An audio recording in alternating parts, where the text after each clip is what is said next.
जी नमस्कार। तो ये काफ़ी इम्पोर्टेंट न्यूज़ है कि सरकारी स्कूलों के शिक्षक नहीं पढ़ा सकेंगे ट्यूशन और साथ ही स्व घोषणा पत्र देने के बाद ही मिलेगा इनको जुलाई माह का वेतन। तो ये काफ़ी इम्पोर्टेंट न्यूज़ है बिहार के जो नियोजित शिक्षक हैं उन्हीं के बारे में। अब सरकारी स्कूलों के गुरुजी ट्यूशन, कोचिंग और कॉन्वेंट स्कूल नहीं चला सकेंगे। ट्यूशन भी नहीं पढ़ा पाएँगे, कोचिंग भी नहीं चलाएँगे और ना ही कोई स्कूल चलाएँगे प्राइवेट। और शिक्षा विभाग के अपर मुख्य सचिव के पाठक द्वारा वीडियो कॉन्फ्रेंसिंग में दिए गए निर्देश पर जिला शिक्षा पदाधिकारी के द्वारा यह निर्देश दिया गया है और साथ ही सभी ब्लॉक एजुकेशन ऑफिसर को भी निर्देश दिया गया है। अब सरकारी विद्यालय में कार्यरत शिक्षकों द्वारा किसी कोचिंग संस्थान, ट्यूशन या कॉन्वेंट सहित अन्य किसी शैक्षणिक संस्थानों में शैक्षणिक कार्य नहीं किया जाना है और इस स्थिति जिले के सरकारी विद्यालय में कार्यरत शिक्षकों और एचएम से इस आशय का प्रमाण पत्र लेना है। इसमें सभी शिक्षक ये घोषणा करेंगे कि वे विद्यालय में शिक्षण कार्य के अतिरिक्त कोचिंग संस्थान, कॉन्वेंट सहित अन्य किसी शैक्षणिक संस्थानों में शैक्षणिक कार्य नहीं करते हैं और इस आशय का प्रमाण पत्र सभी शिक्षकों से लिखित रूप से प्राप्त कर समेकित विवरणी जिला कार्यालय को भेजने का निर्देश ब्लॉक एजुकेशन ऑफिसर को दिया गया है। डीईओ यानी कि डिस्ट्रिक्ट एजुकेशन ऑफिसर ने बताया कि निरीक्षण के दौरान ये पता चला है कि कई सरकारी शिक्षक कोचिंग, ट्यूशन के साथ कॉन्वेंट स्कूल भी चला रहे हैं और विद्यालय के बच्चों को ट्यूशन के लिए प्रेरित करते हैं, जो पूर्णतः गलत है। अब विभागीय निर्देश के प्रमाण पत्र प्राप्त होने के बाद ही शिक्षकों को जुलाई 2023 का वेतन मिलेगा। तो इस प्रकार जो है ये सरकार का आदेश है और इसे मानना ही पड़ेगा।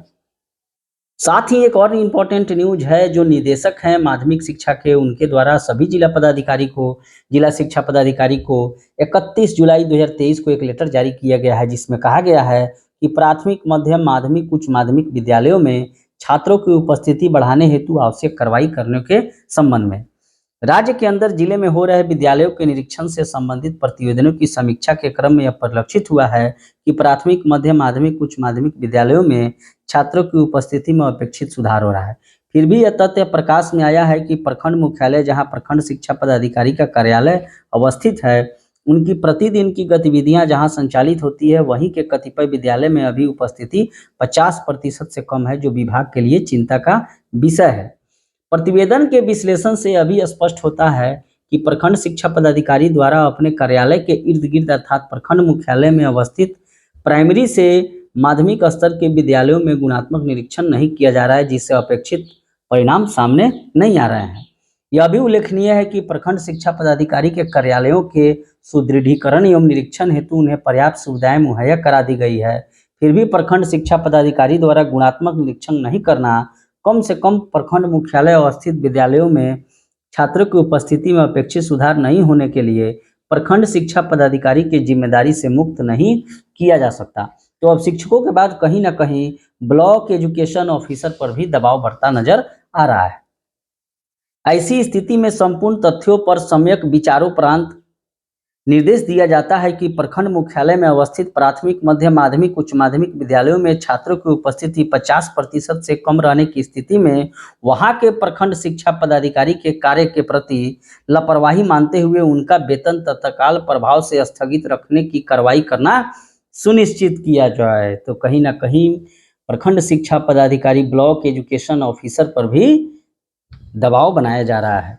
दिनांक 15 अगस्त 2023 के बाद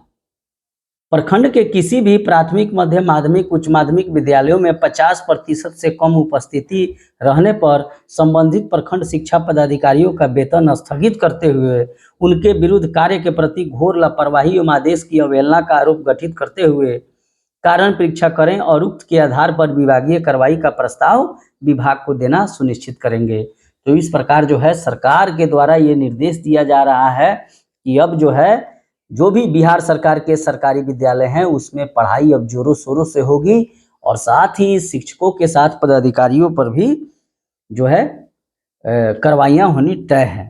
हालांकि देखा जाए तो जो शिक्षक हैं, नियोजित टीचर, ये जो 15 से 20 सालों से सरकार की सेवा कर रहे हैं, तो इनको जो है बिना शर्त का वेतन दिया जाए, क्योंकि अल्प वेतन में वे ना ही कोई एंड्रॉयड फ़ोन ले सकते हैं ई शिक्षा कोष ऐप पर हाजिरी बनाने के लिए और साथ ही जो ड्रेस कोड की व्यवस्था की गई है, तो ये भी सरकार निर्णय करे कि कौन सी ड्रेस पहनकर आना है, और साथ ही उन्हें ड्रेस भत्ता भी मिलना चाहिए, साथ ही डाटा पैक की भी व्यवस्था होनी चाहिए। तो इस प्रकार ये खबर आपको कैसी लगी? अगर अच्छी लगी हो तो कृपया चैनल को लाइक, सब्सक्राइब और शेयर जरूर करें। मिलते हैं नेक्स्ट वीडियो में, तब तक के लिए थैंक यू।